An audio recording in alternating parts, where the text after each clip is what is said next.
Hello दोस्तों, मैं हूं सीए तुषार वशिष्ठ और मैं आपकी हेल्प करने आया हूं सीए फाउंडेशन लॉ में।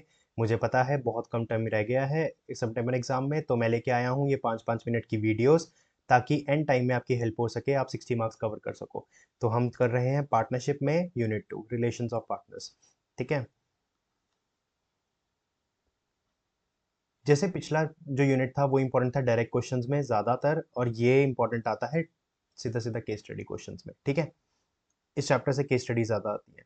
रिलेशंस क्या क्या, general duties of general duty वैसे इतना इंपॉर्टेंट नहीं है, ये आता है duty to indemnify for loss caused by fraud, ये करना ही है। Then rights and duties, conduct of business mainly. ठीक है, आपका क्या क्या होना चाहिए, इस पर डायरेक्ट क्वेश्चन भी आ सकता है वैसे अगर बनाना चाहे ICI. Take part of the conduct,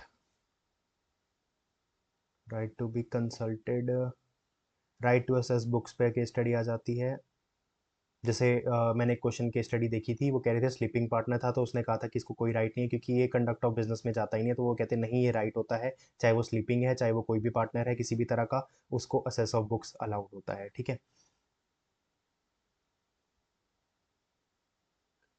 और मैंने इसकी केस स्टडी भी देखी है कि लीगल हाइज और रिप्रेजेंटेटिव्स उनका क्या होता है, क्या उनको असेस मिलता है बुक्स का या नहीं, और तो ये उनका राइट होता है। ठीक है, इस पे केस स्टडी मैंने देखी है और आ भी सकती है। म्यूचुअल राइट्स एंड लाइबिलिटीज क्या क्या होती हैं सबकी।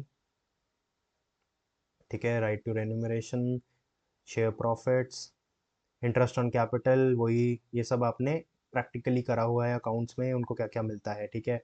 एडवांसेस वगैरह, लोन्स वगैरह, और आपने देखा था कि डीड में ना कुछ दिया हो तो 6% पर एनम वगैरह होता है इंटरेस्ट वगैरह। और right to be indemnified, indemnify the firm. ठीक है।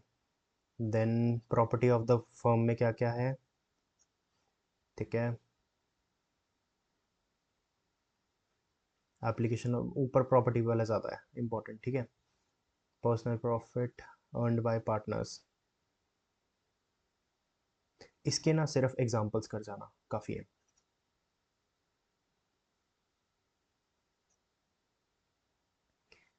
Rights and duties of partners after a change in the firm.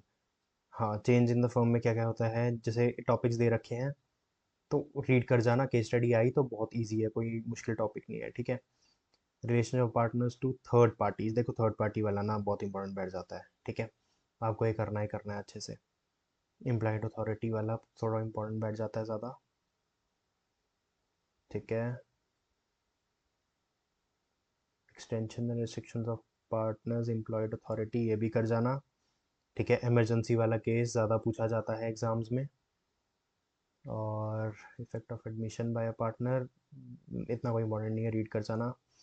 Effect of notice to acting partner, ये भी रीड कर जाना, इसके एग्जांपल देख जाना। ठीक है। Liability, liability to third parties, ये करके चले जाना। Liability of act of the firm, ये सब बहुत ज़्यादा इंपॉर्टेंट है। रॉन्गफुल एक्ट बहुत इंपॉर्टेंट है। मिस एप्लीकेशन, देखो इन पे कुछ भी आ सकता है, कोई भी एक की स्टडी चक के आ जाएगी इन पॉइंट्स पे। ठीक है।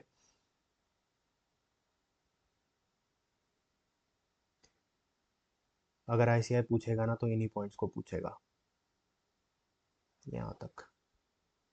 ठीक है।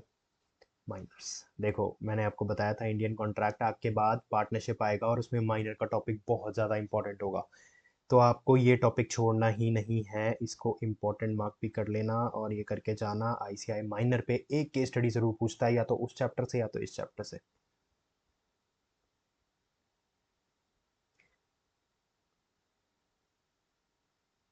पढ़ जाना केस स्टडीज़ के लिए, देखो ये सारा रीड है, इतना कोई मुश्किल नहीं है, आप रीड करोगे आपको पता लग जाएगा।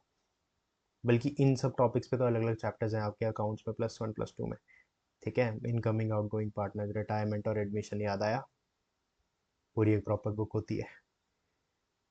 Expansion of a member, insolvency of a partner, ये थोड़ा सा इंपॉर्टेंट बैठ जाता है।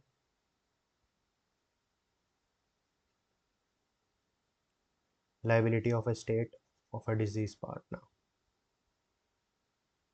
Rights of outgoing partner to carry on competing business, ये कर जाना। आईसीआई इस पे केस स्टडी पूछ सकता है क्योंकि छुपा छुपा टॉपिक है, और ये भी छुपा छुपा टॉपिक है, कर जाना। ठीक है, और ये भी फिर से छुपा छुपा टॉपिक है, बिल्कुल एंड एंड के 3 टॉपिक्स हैं। नॉर्मल केस स्टडी हल्की हल्की और केस स्टडी टाइप ही आएगा, कोई डायरेक्ट क्वेश्चन नहीं है ये, ठीक है। तो इसी के साथ चैप्टर खत्म होता है, थैंक यू।